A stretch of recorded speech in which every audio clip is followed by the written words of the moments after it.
Welcome students. आज आपण जॉमेट्रीतला second chapter चालू करतोय, तो म्हणजे पॅरलल लाईन्स.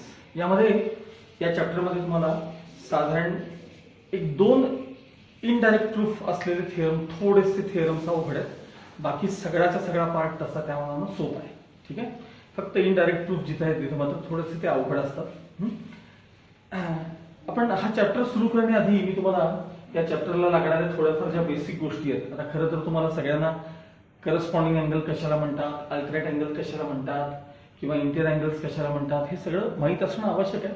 पण एकदा मी सगळ्यांसाठी एकदा पुन्हा तो पार्ट रिवाइज करतो. लक्षात, या दोन लाईन्स त्या कशाही असतील, पॅरलल असतील किंवा नसतील, आणि त्यांना इंटरसेक्ट केलेली ही ट्रान्सफर्स, त्यांना इंटरसेक्ट केलेली ही ट्रान्सफर्स. ठीक आहे, आता जर यांना नावं दिली आपण, lines A B C D, त्यानंतर ई एफ आणि जी आणि एच, तर यामध्ये पहिल्यांदा मी तुम्हाला चार पेअर्स करस्पॉन्डिंग अँगल्सच्या शिकवतो. चार पेअर्स करस्पॉन्डिंग अँगल. त्याला सोपा पर्याय असा, या ठिकाणी जे चार अँगल झालेत की नाही, इथं नंबर्स टाकायचे, कुठल्याही सिक्वेन्स मध्ये टाका.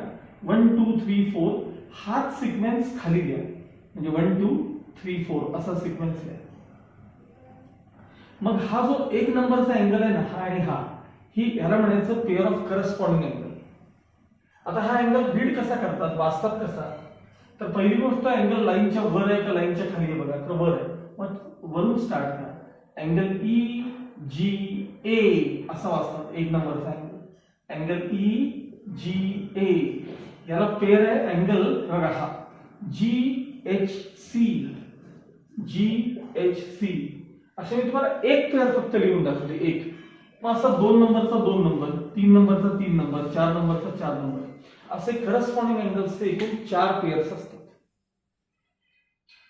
आता बघा, समजा 3 नंबरचा अँगल वाचायचा झाला तर तो राईट साइडला आहे, मग तिकडनं सुरुवात करा. अँगल बी जी एच हा 3 नंबर झाला. आता इथं 3 नंबर बघा.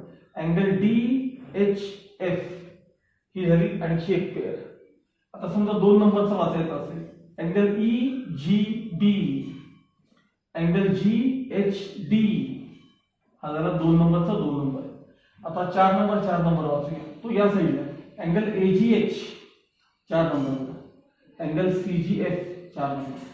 अशा करस्पॉन्डिंग अँगल्सच्या एकूण 4 पेअर्स असतात. करस्पॉन्डिंग अँगल्सच्या 4 पेअर असतात. ठीक आहे, त्यानंतर आता अल्टरनेट अँगल्स आणि इंटिरियर अँगल्स. आता त्यातले पहिले आपण इंटिरियर अँगल्स बघूया. Interior angles line on the same side of transversals. Interior अँगल्सच्या पेअर पाहूया आपण. कशाला म्हणतात इंटिरियर अँगल्स नक्की, तर बघा, within these two parallel lines, within these two parallel lines, पॅरललच्या आत असतात ह्या पेअर्स. ठीक आहे, हे बघा, हा जो अँगल आहे की नाही, हा डॉट केलेला, ह्याचा इंटिरियर अँगल इथे एकाच साइडला असतात, on the same side of transfers. आणि हा जो दुसरा अँगल आहे याचा इंटिरियर अँगल इथे. ही झाली इंटिरियर अँगल्सची एक पेअर आणि ही झाली दुसरी पेअर. आता ही जी पहिली पेअर आहे, पहिली पेअर डॉट डॉट केलेली, त्याची नावं काय, तर हा डॉट केलेला अँगल वाचणार कसा तुम्ही, अँगल ए जी एच.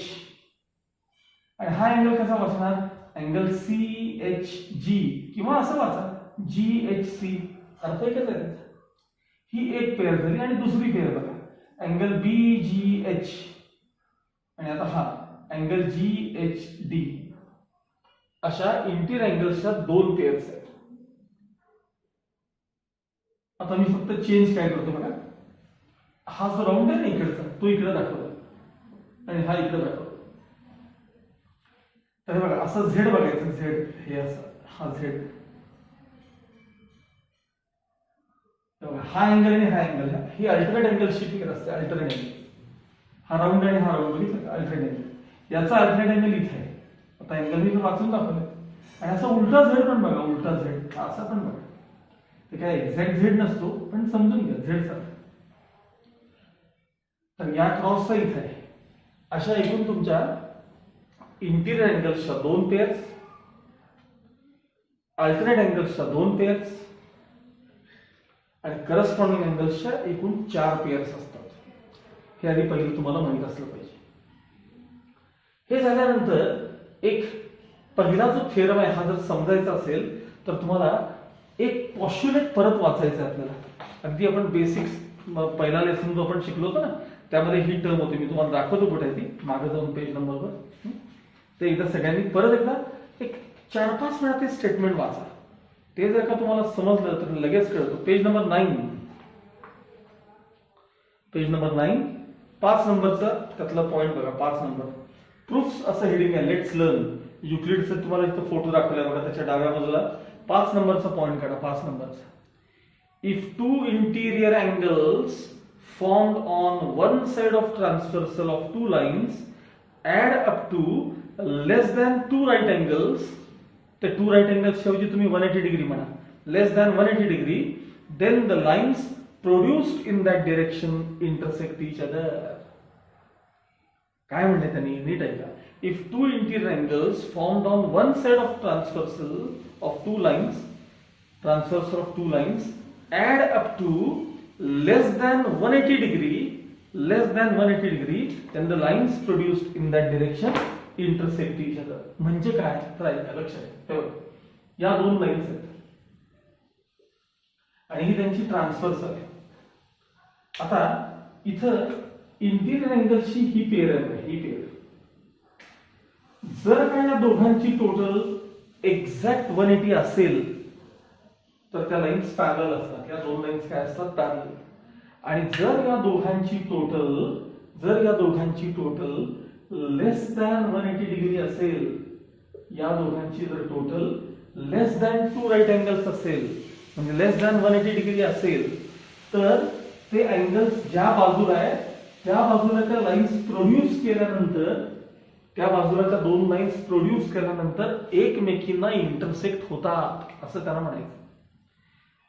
जर या दोन अँगल्सची टोटल 180 डिग्री पेक्षा कमी असेल तर या दोन लाईन्स एक्सटेंड केल्यानंतर, प्रोड्यूस केल्यानंतर एकमेकींना काय करतात, इंटरसेक्ट करतात. समजा ही अशी केस असेल बघा,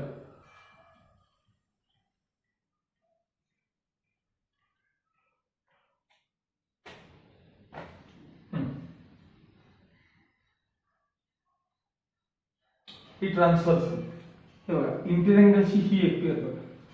ही या दोघांची जर टोटल 180 असेल तर त्या लाईन्स पॅरलल असतात. पण जर या दोघांची टोटल लेस दॅन 180 असेल, 180 पेक्षा कमी असेल, तर ते ज्या बाजूला ते दोन अँगल आहेत त्या साईडला त्या लाईन्स प्रोड्यूस केल्या की त्या काय होतात, एकमेकींना इंटरसेक्ट होतात. याच्याशी रिलेटेड आपला पहिला थेरम आहे. ह्याच्याशी रिलेटेड आपला पहिला थेरम आहे. सगळ्यांनी आता टेक्स्टबुक मधला पहिला थेरम वाचायला सुरू करा.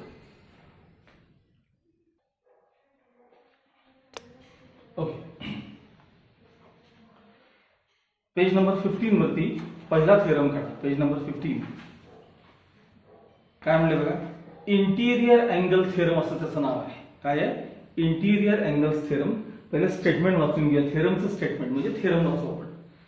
If two parallel lines are intersected, लक्ष पुस्तकात, if two parallel lines are intersected by a transversal, comma म्हणजे आपण देन असं म्हणायचं, then the interior angles on either side of the transversal are supplementary. म्हणजे स्टेटमेंटचा अर्थ असा आहे, जर दोन पॅरलल लाईन्सना, दोन पॅरलल लाईन्स का मी म्हटलं असं 2-3 वेळा तुम्हाला नंतर समजेल. जर दोन पॅरलल लाईन्सना एखाद्या ट्रान्सव्हर्सलला इंटरसेक्ट केलं तर interior angles form on the same side of transversal यांची टोटल 180 डिग्री असते. सप्लिमेंटरी असते म्हणजे 180 डिग्री असते. इंटिरियर अँगल्सची टोटल काय असते, 180 डिग्री असते, असं त्या थेरमचा अर्थ आहे. मग ह्याच्यात तुम्हाला गिवन मध्ये काय काय दिलेलं आहे, तर दोन लाईन्स पॅरलल आहेत, त्याला एक ट्रान्सव्हर्सलने इंटरसेक्ट केलंय वगैरे वगैरे, हे तिथे गिवन मध्ये दिलेलं वाचायला का बघा. Given line L parallel line M, मी त्यातलं पाहिजे तेवढंच दिलंय बघा. Line L parallel line M, त्यानंतर line N is there transversal, line N is there transversal. As shown in the figure वगैरे ते काय लिहायचं नसतं. Angle A B are interior angles formed on one side, हे बघा, A and B are interior angles formed on one side and C and D are interior angles formed on other side. C and D are inter angles formed on other side. म्हणजे given मध्ये काय काय लिहायला सांगा तुम्ही. हे जरा थोडंसं सोप्या भाषेत लिहिलं चालतं बरं का गिवन वगैरे. हा तेवढा चेंज करत चालतो. हा बघा गिवन मध्ये line L parallel line M, line N is there transversal, angle A and B are interior angles formed on one side of transversal, and angle C and D are interior angles formed on other side of the transversal. हे सगळं झालं given मध्ये. To prove काय सांगा. To prove A plus B ची total 180 आहे आणि तसंच सी प्लस डी ची पण टोटल काय सांगा 180. मग यातला समजा एखादा पार्ट जरी आपण प्रूव्ह केला एखादा पार्ट तरी चालतो आणि दुसरा similarly it can be proved असं म्हणून देत आहेत. मग एकाचा विचार करा. ए प्लस बी ची टोटल 180 दाखवायची तुम्हाला. दोन अँगल्सची टोटल 180 डिग्री तुम्हाला प्रूव्ह करायची. आता ह्याच्यात तीन पॉसिबिलिटीज आहेत. सांगा मला सांगा की ए आणि बी हे दोन नंबर्स आहेत, अँगल्स आहेत, त्यांचं मेजर असेल ना त्याला काहीतरी 60 डिग्री 50 डिग्री काहीतरी असेल की. मग तीन पॉसिबिलिटीज काय काय आहेत सांगा. एक तर ए आणि बी ची टोटल 180 पेक्षा कमी असू शकते किंवा ती टोटल 180 पेक्षा जास्त असू शकते किंवा ए प्लस बी ची टोटल 180 डिग्री असू शकते. एवढ्या तीनच तुम्हाला पॉसिबिलिटीज आहेत. या तीन पेक्षा वेगळं काय असू शकेल का सांगा. या तीन पेक्षा म्हणजे आता उदाहरणार्थ तुमच्यातले दोन स्टुडंट्स आहेत, त्यांचं नाव आहे ए आणि बी. ह्या दोघांकडे काही रक्कम अशी आहे, दोघांकडे काही रक्कम आहे, काही पैसे आहेत त्या दोघांकडे की ज्यांची टोटल एक्झॅक्ट 180 असू शकते, 180 पेक्षा कमी असू शकते आणि 180 पेक्षा जास्त असू शकते. यापेक्षा वेगळं काही असू शकत नाही त्यांच्याकडे. मग there are three possibilities regarding angles A and B. आता मी प्रूफ द्यायला चालू करतो बघा. There are three possibilities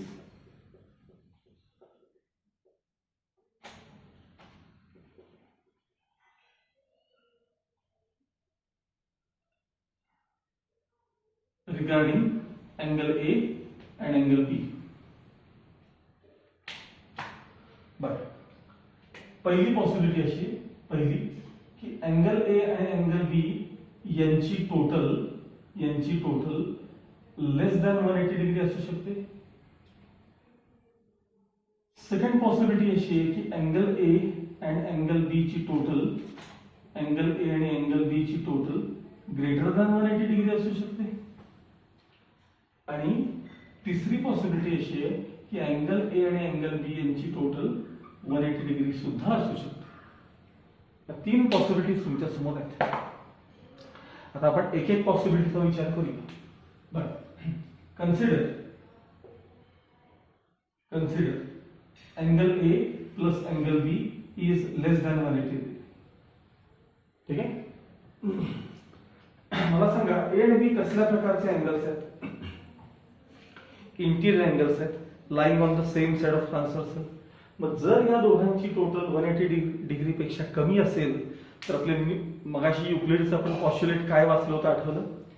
जर दोन इंटर अँगल्सची टोटल 180 पेक्षा कमी असेल तर त्या लाईन्स प्रोड्यूस केल्यानंतर त्याच डिरेक्शन मध्ये प्रोड्यूस केल्यानंतर त्या काय व्हायला पाहिजेत, इंटरसेक्ट व्हायला पाहिजेत. बरोबर आहे. पण आपल्याला गिवन मध्ये सांगितलं की एल आणि एम पॅरलल लाईन्स आहेत, त्या इंटरसेक्ट होणारच नाहीत. हे गिवन मध्ये काय सांगितलंय की एल आणि एम पॅरलल आहेत. आपण या पॉसिबिलिटीचा विचार केला ए प्लस बी लेस दॅन 180 तर त्या डिरेक्शन मध्ये एक्सटेंड केल्यानंतर एल आणि एम इंटरसेक्ट व्हायला पाहिजेत. पण गिवन मध्ये दिले की आपल्याला एल आणि एम काय सांगा पॅरलल आहेत, त्यामुळे पहिलं ऑप्शन काय आहे तुमचं चुकीचं आहे. आता आपण मेन्शन करूया. बघा, अँगल ए आणि angle B less than 180 degree. ठीक आहे. According to Euclid's postulate. तुम्हाला हवं तर ते पेज नंबर 9 वरचं पॉस्ट्युलेट तुम्ही समोर ठेवा सगळ्यांनी. पेज नंबर 9 काढा बरं. पेज नंबर 9 मिळालं. त्यातलं 5 नंबरचं पॉस्ट्युलेट होतो बघा. म्हणजे पॉस्ट्युलेटचा अर्थ एक स्टेटमेंट असतं. अकॉर्डिंग टू युक्लिड्स मिळालं सगळ्यांना. 5 नंबरचं पॉस्ट्युलेट मिळालं का बघा. अकॉर्डिंग टू युक्लिड पॉस्ट्युलेट पाहिजे तर आपल्याला कळण्यासाठी नंबर 5 म्हणूया आपण. Number 5 according to Euclid's postulate number 5 if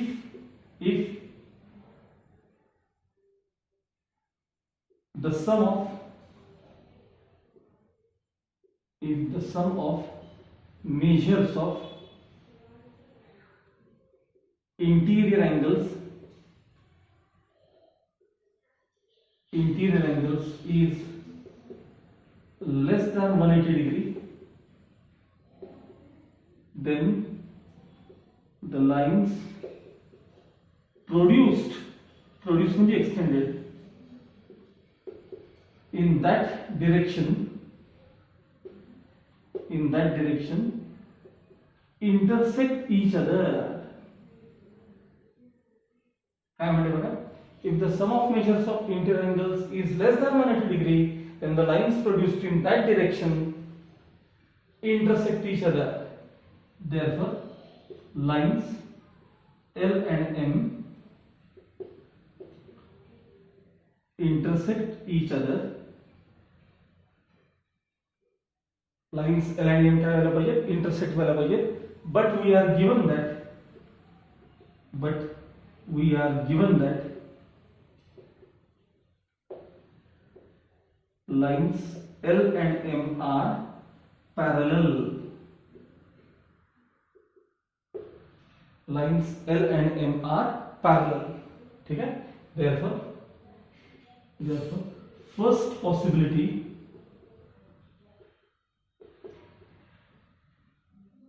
is not true. First possibility is not true. म्हणजे ही पहिली पॉसिबिलिटी काय झाली सांगा तुमची चुकीची झाली म्हणजे रॉंग झाली. ही पॉसिबिलिटी निघून गेली. आता आपण सेकंड पॉसिबिलिटीचा विचार करणार आहोत. Second possibility. Okay but consider second possibility. आता angle A plus angle B greater than 180 degree. Angle A plus angle B greater than काय सांगा 180 डिग्री. नीट लक्ष द्या. अँगल ए प्लस त्यातली आता सेकंड पॉसिबिलिटीचा आपण विचार करूया. ए प्लस बी ची टोटल काय आहे 180 डिग्री पेक्षा जास्त आहे. ए प्लस बी ची टोटल 180 डिग्री पेक्षा जास्त. आता मला सांगा हे दोघे आहेत की नाही ए आणि डी कसल्या प्रकारचे अँगल्स आहेत सांगा. ते लिनियर पेड अँगल आहेत म्हणजे त्यांची टोटल 180 डिग्री असणार. बघा angle A plus angle D यांची टोटल किती आहे सांगा 180 डिग्री. तसंच मला सांगा बी प्लस सी ची पण टोटल किती आहे सांगा. बी प्लस सी ची angle B plus angle C यांची पण टोटल किती आहे सांगा 180 डिग्री. ह्याला समजा मी इक्वेशन 1 दिलं आणि ह्याला 2 दिलं आणि ह्यांची जर मी ऍडिशन केली तर ऍडिंग इक्वेशन्स 1 and 2 काय मिळतं बघा तुम्हाला. Angle A plus angle B plus angle C plus angle D equals 180 plus 180 म्हणजे किती आले सांगा 360 आले. ठीक आहे. आता मी हा पार्ट RHS मध्ये घेणार आहे. Angle C plus angle D equals 360 minus angle A minus angle B. या दोघांना RHS मध्ये घेतलं मी. सी प्लस डी इथंच ठेवलं. या दोघांना RHS मध्ये घेतला. Angle A angle B minus केलं. Therefore angle C plus angle D equals 360 minus common करते मी angle A plus angle B. इथपर्यंतची स्टेप समजली का बघा. 360 minus angle A plus angle B. आता याचा पुढचा भाग थोडासा अवघड आहे. नीट लक्ष द्या.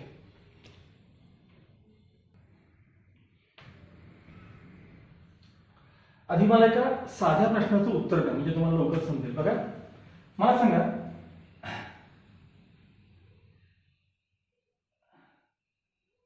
टेन मधनं समजा ए आणि बी ह्या दोन स्टुडंट्स कडे मिळून 5 रुपये बरोबर निम्मी या 10 च्या निम्मी. एक 4 मुलांकडे मिळून 10 रुपये. 4 मुलांकडे मिळून म्हणतो मी 4 स्टुडंट्स आहेत ABCD त्यांच्याकडे मिळून 10 रुपये आहेत आणि त्यातले ए आणि बी कडे मिळून बरोबर दोघांकडे 5 रुपये आहेत. मग ते 10 मधनं जर ते 5 रुपये मी काढले तर बरोबर 5 रुपये उरतील आणि राहिलेल्या 2 मुलांकडे सी आणि डी त्या मुलांकडे 5 रुपये असतील. आता माझा प्रश्न असा आहे जर या ए आणि बी कडे 5 पेक्षा जास्त रक्कम असेल मोर दॅन 5 रुपीज असतील मोर दॅन 5 5 पेक्षा जास्त म्हणजे 6 रुपये असतील, 7 रुपये असतील, आणि जर ती रक्कम मी मायनस केली यातनं, तर येणारे आन्सर त्या निम्म्या 5 पेक्षा, निम्म्या हाफ त्याचे हाफ 5 आहेत की नाही, त्यापेक्षा कमी असेल का जास्त असेल का? विचार करा, जर ए आणि बी कडे बरोबर याचे निम्मे 5 रुपीज असतील, हाफ, तर हाफ आन्सर येणार. 10 मधनं 10 मधनं 5 गेले 5. पण जर यांची रक्कम या 5 पेक्षा जास्त असेल, 5 पेक्षा जास्त, 6 रुपये असेल समजा, 7 बघा 6 रुपये असेल तर किती राहणार सांगा? आन्सर राहणार 4 राहणार की नाही? म्हणजे ते 5 पेक्षा काय असणार सांगा? कमी असणार की नाही? म्हणजे जसं ए प्लस बी हा नंबर त्या 5 पेक्षा मोठा होत जाईल, तसं हा डिफरन्स काय येईल सांगा? 5 पेक्षा कमी होतील की नाही? मी काय म्हणतो कळतं ना? किती साधा आहे काय? जर या ए आणि बी कडे 5 पेक्षा जास्त रुपये असतील, आता हे 5 म्हणजे बरोबर निम्मे आहेत, लक्षात ठेवा, त्या 10च्या निम्मे आहेत, हाफ आहेत. त्याच्यापेक्षा जास्त रक्कम जर त्या ए आणि बी कडे असेल, तर येणारा डिफरन्स ते 5 पेक्षा कमी असेल की नाही? आणखी सोपं उदाहरण करूया. 5-10 पेक्षा आपण 100 रुपयाचं करू, लगेच तुम्हाला कळतं. समजा 4 मुलांकडे मिळून, एबीसीडी मुलांकडे 100 रुपये आहेत, त्यातल्या ए आणि बी कडे बरोबर 50 रुपये आहेत. ते जर 50 मायनस केले तर आन्सर 50 शिल्लक राहील की नाही? पण जर का ए आणि बी कडे 50 पेक्षा जास्त रक्कम असेल, 60 रुपये 70 रुपये, आणि ते जर मी 100 मधनं मायनस केले, तर त्या राहिलेल्या 2 मुलांकडे 50 पेक्षा कमी रुपये असले पाहिजेत की नाही? कारण चौघांकडे मिळून तर 100च आहेत रे, चौघांकडे मिळून 100 आहेत, त्यातल्या ए आणि बी कडे समजा 50 पेक्षा जास्त रक्कम आहे, 60 रुपये 70 रुपये, समजा 70 आहे, तर राहिलेले 30 रुपये कोणाकडे असणार सांगा? त्या सी एंड डी कडे असणार. म्हणजे ते जे राहिलेले 30 रुपये आहेत ना, ते निम्म्यापेक्षा कमी आहेत की नाही? बस एवढं कळलं की हे तुम्हाला सगळ्यांना कळतं. बघा, सी प्लस डी ची टोटल आहे 360 minus angle A plus angle B. मला सांगा angle A plus angle B किती आहे सांगा? Angle A plus angle D आहे, हा इथं angle A plus angle B किती आहे सांगा? Angle A plus angle B 180 पेक्षा जास्त आहेत. ह्यांच्याकडे जर एक्झॅक्ट 180 असते, एक्झॅक्ट 180, तर 360 मधनं 180 गेले 180 राहिले असते, ह्यांच्याकडे 180 राहिले असते. पण ह्यांच्याकडची रक्कम 180 पेक्षा जास्त आहे, अशी आपली सेकंड केस आहे. मग जर का ही रक्कम 180 पेक्षा जास्त असेल, तर 360 मायनस 180 पेक्षा जास्त घ्या ना, 200 घ्या, चला 200 घेऊन बघा, इव्हन 300 घ्या, काही मिळत नाही. मग 200 जर मी ह्याच्यातनं मायनस केले, 360 मधनं 200 मायनस केले, तर आलेला आन्सर जे 160 आहे ते हाफ पेक्षा कमी आहे की नाही? म्हणजे 180 पेक्षा कमी आहे की नाही? मग आता ती लाईन ही काही दिवसांनी समजत नाही. बघा कसं लिहिलं बघा. If A plus B is greater than 180, म्हणजे angle A plus angle B आहे, ए प्लस बी म्हणजे angle A plus angle. If angle A plus angle B greater than 180, then 360 minus bracket मध्ये angle A plus angle B हे less than 180 असणार आहे. हा difference किती असणार? less than 180 degree असणार. म्हणजे हा डिफरन्स आहे ना, म्हणजे अँगल C plus D, म्हणजे अँगल C plus D काय येणार सांगा? less than 180 डिग्री येणार. Therefore पुढची स्टेप बघा. हा डिफरन्स म्हणजे कोणाचा? सी एंड डी ची टोटल ही जी आहे ना, ही हे 360 मायनस ही फिगर लेस दॅन 180 असणार आहे. Therefore angle C plus angle D is less than 180 degree. बरोबर? मग आता मला सांगा सी आणि डी देखील कसल्या प्रकारचे अँगल आहेत सांगा? सी आणि डी कसल्या प्रकारचे अँगल आहेत? तर ते देखील इंटिरियर अँगल्सच आहेत. आणि आपल्याला माहिती आहे, जर इंटिरियर अँगलची टोटल 180 पेक्षा कमी असेल, तर त्या डिरेक्शन मध्ये प्रोड्यूस केलेल्या लाईन्स एकमेकांना काय होतात? इंटरसेक्ट होतात. पुन्हा सी प्लस डी ची टोटल 180 आली, पुन्हा लिहायचं according to युक्लिड्स postulate.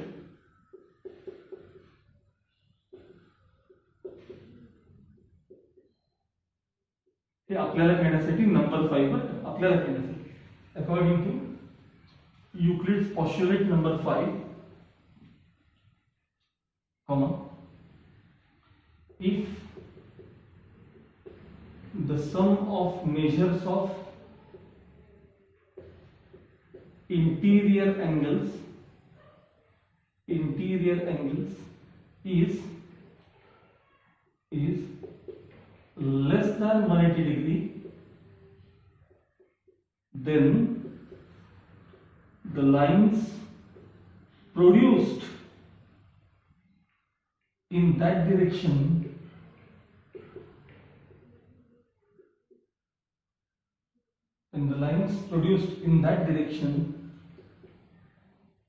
intersect each other. And the lines produced in that direction intersect each other. म्हणजे ह्या ज्या लाईन्स आहेत ना एल आणि एम या डिरेक्शन मध्ये काय होतात, इंटरसेक्ट होतात. therefore lines L and M intersect each other. lines L and M intersect each other. पण गिवन मध्ये तुम्हाला काय दिले, but we are given that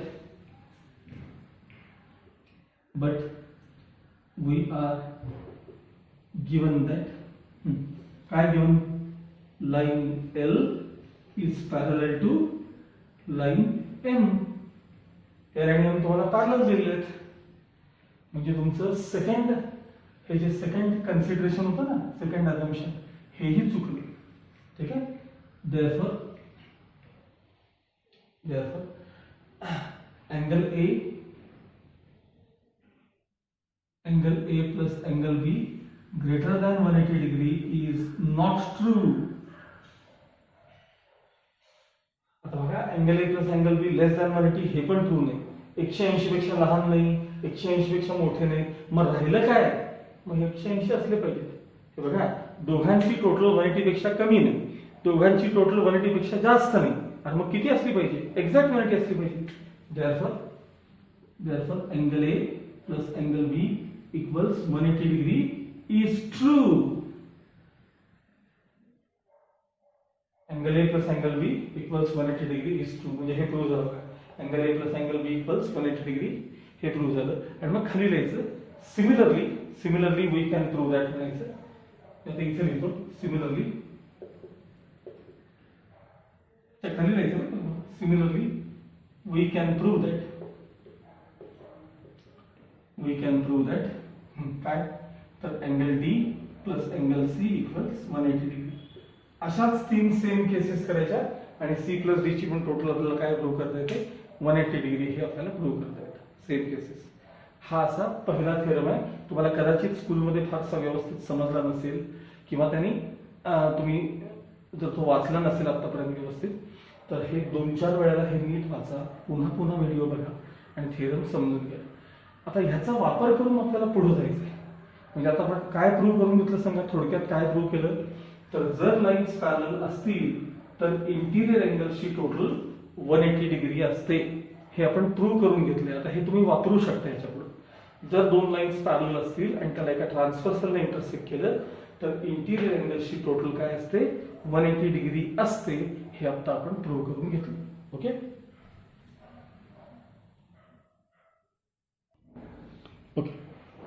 now page number 16 करा.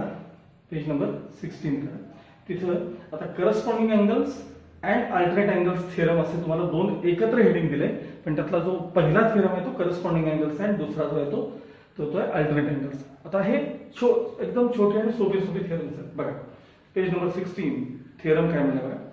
The corresponding angles formed by a transversal of 2 parallel lines are of equal measures. म्हणजेच congruent.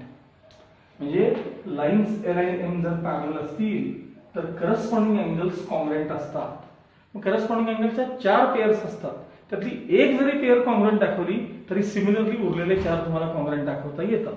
म्हणून एकच congruent दाखवायचे असते, बाकी सगळे त्यानुसार कॉन्ग्रुएंट असतात. गिवन काय दिले बघा, टू प्रूव्ह काय दिले बघा. गिवन मध्ये दिले की लाईन L आणि M पॅरलल आहे आणि N त्यांची काय आहे, ट्रान्सव्हर्सल आहे. आणि टू प्रूव्ह काय सांगा, हे बघा हे करस्पॉन्डिंग अँगल आहे. हे करस्पॉन्डिंग अँगल टू प्रूव्ह म्हणजे काय दाखवायचं आहे, angle A congruent angle B आपल्याला दाखवायचं आहे. Angle A congruent angle B किंवा angle A equals angle B म्हटलं तरी चालतं. दोन्हीचा अर्थ एकच आहे. Angle A equals angle B दाखवलं तरी चालतं. ठीक आहे. ऐका आता इथे ऍडिशनल अँगल इथं C घ्यायचा, एक्स्ट्रा घ्यायचा. अँगल C आपण तिथं ऍडिशनल घ्यायचं. आता याचा प्रूफ बघा. Proof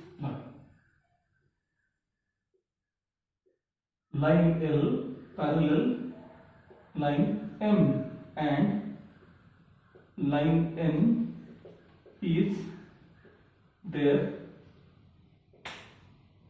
transversal. Line N is their transversal. आता मला सांगा,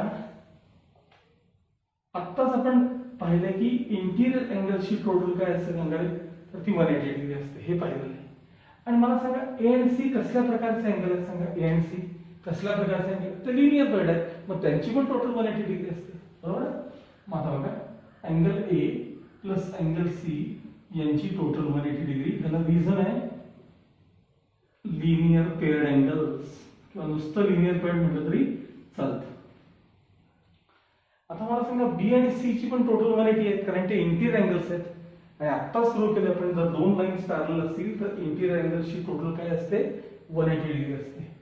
अँगल सी प्लस अँगल बी यांची टोटल 180 डिग्री असते. Interior angles theorem, interior angles theorem. आता आपण प्रूव्ह केले की इंटिरियर अँगल्स थेरम. जस्ट त्याला इक्वेशन 2 देऊया. आता मला सांगा ए प्लस सी ची टोटल 180, सी प्लस बी ची पण टोटल 180. दोघांच्या आरएचएस सेम आहेत की नाही, म्हणजे दोघांचे आरएचएस सेम असल्या पाहिजे. Therefore angle A plus angle C ह्याची टोटल 180 आहे, ह्याची पण टोटल 180 आहे, equals angle C plus angle B from equations 1 and 2. दोन्हीकडचा अँगल सी सेम आहे बघा, इकडे अँगल सी आणि angle C same part cancel करा. मग राहिलं काय सांगा, angle A equals angle B राहील. हे बघा, हे प्रूव्ह करायचं आहे आपल्याला, angle A equals angle B. झालं प्रूव्ह. म्हणजे करस्पॉन्डिंग अँगलची एक पेअर तुम्ही कॉन्ग्रुएंट दाखवली.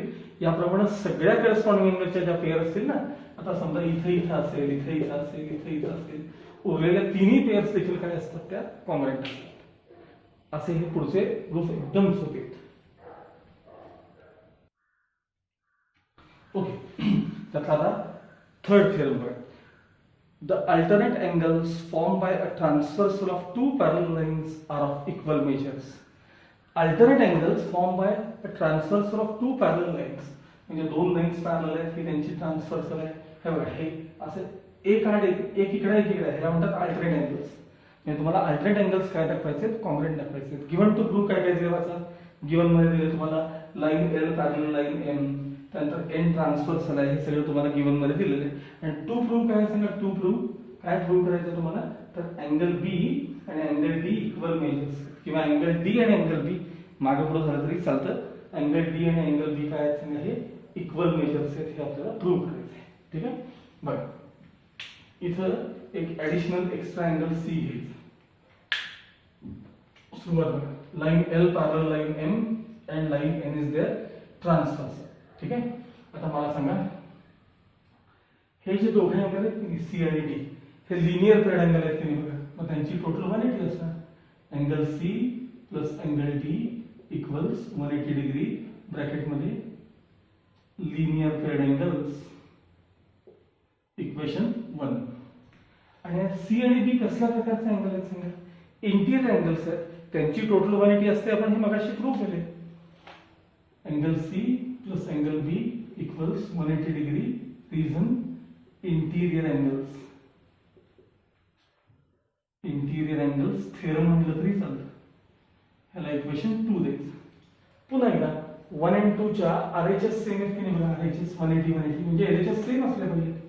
therefore angle C plus angle D equals angle C plus angle B. कुठनं आणलं, फ्रॉम इक्वेशन्स 1 and 2. पुन्हा इकडला C आणि इकडला C सेम आहे दोन्हीकडचा, तो कॅन्सल करा. काय शिल्लक राहिलं सांगा, angle D is equal to angle B, हे शिल्लक राहिलं. हे आपल्याला प्रूव्ह करायचं आहे. Angle D equals angle B म्हणजे आपण काय प्रूव्ह केलं, अल्टरनेट अँगल्सची पेअर देखील कॉन्ग्रुएंट असते, हे प्रूव्ह केलं. हे पहिला एक थिअरम तेवढा अवघड असतो, त्याच्याशी जोडून जे येतात पुढचे ते सगळे मात्र काय असतात, सोपे असतात. लक्षात आलं. आता याच्यानंतर आपण प्रॅक्टिस सेट 2.1 मी तुम्हाला पूर्ण सोडवून दाखवतो. ओके.